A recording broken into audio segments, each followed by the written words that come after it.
Welcome back. Do you ever find yourself drooling when scrolling through social media? I'm talking sunny side up smiles because the food is presented so beautifully in pictures. Today we are learning how to make the best ways to take and make those Instagram worthy photos. Here to teach us her techniques, we have Amy Scott of AE Scott Designs. Hey Amy, how's it going? Hey. Happy to have you here. So we were talking a little bit early before the segment and you said it's all about the detail in the photos. Is that right? Absolutely. Yeah, you have to really start with something that's quality and then you have to know the tricks.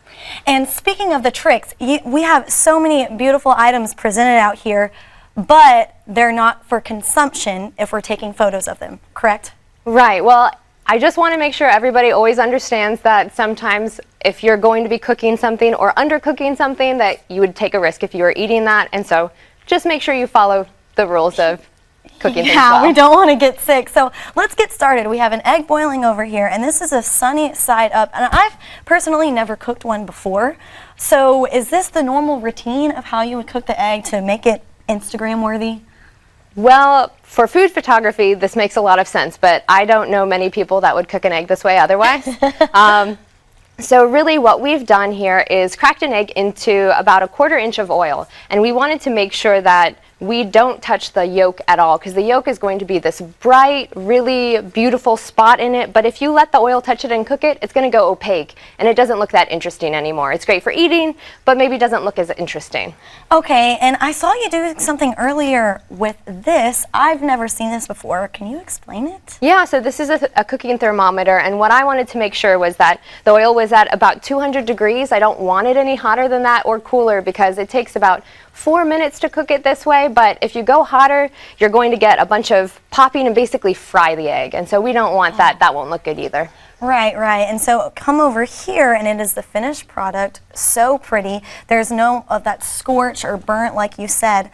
Now, let's move on a little bit to this bowl. It looks completely full, but there's a trick behind it all, and this whole bowl actually isn't filled. You are right. So basically, if we wanted to fill this bowl, it would take this entire container. And that's a lot of yogurt. I don't know if I can eat this all in one sitting. No. I mean, maybe in a week, but... Right. So because that would just make for a lot of waste, one thing that you can do is cheat it a little bit and take a bowl like this, put it in, and then you'll take a plate and turn it upside down. And you just need to make sure that it fits well, because basically what we're going to do is put the yogurt on top of that and you use way less. Y'all, this is insane. Oh my goodness. It's so simple and so easy, but it's something that you really don't think about. Yeah, and this way, this could actually be your breakfast and you wouldn't waste all of it. So it's going to be your turn.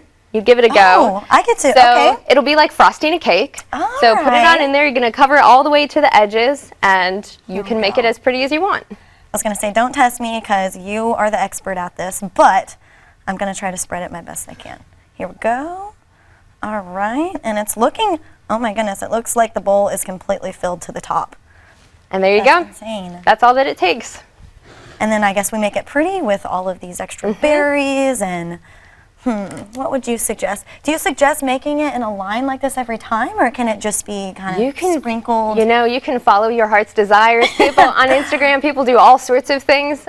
So creating all sorts of designs, however you like. I'm just going to spread these out, maybe like sprinkle them a little on the top, and maybe add some crunch right here. Voila. It's beautiful. It's not your bowl, but it's a bowl. It's gorgeous. Now moving on down here to bacon. Everybody loves bacon, so how do we get this perfect looking bacon right here? Well, it's not by cooking it normally, because that has never worked for me. I love bacon, but it never looks like it has those perfect little curls. So what we're going to do is get our hands a little bit dirty. If you're interested in learning the technique, what we're going to do is take a piece of bacon, and then what we're going to do is put it on this pan right here. So we have a normal baking pan. I've lined it with foil because they create a lot of grease. And then I've got an oven-safe cooling rack that we can put on top. Oh, smart. And that way... This is smaller than a normal oven wrap, so would you suggest going to find one at the store? Then you know, you can do it any way you like, as long as that your rack is large enough to fill this. Then it's fine. Otherwise, it might move around. Ooh, this is kind of slimy. So what Here we we'll go. do is we're going to set it on top, and the cooling rack is what's going to create those perfect little curls and how it's going to end up cooking that way. Okay. Yeah, honestly, it reminds me of a cartoon. It's so perfectly, like, has those waves in it. And is there any way to make it, like, you know, get that glistening glow that you give to You know, the reality is that's always oil. So if you Oil. are willing Smart. to put a lot of oil on something, meats and a lot of other things just look better with a little bit of shine. So How long would might you not want to eat it. Right. And how long would you suggest cooking this for? So this will be about 400 degrees for 20 minutes. 20 and you should be minutes. all set. And all good to go. And Yep. great picture worthy. Well, thanks so much for teaching us all these tricks and hacks. And if you would like more information on how to learn all of these skills, check her out at theaescott.com. Thanks so much, Amy. Awesome. Thank you.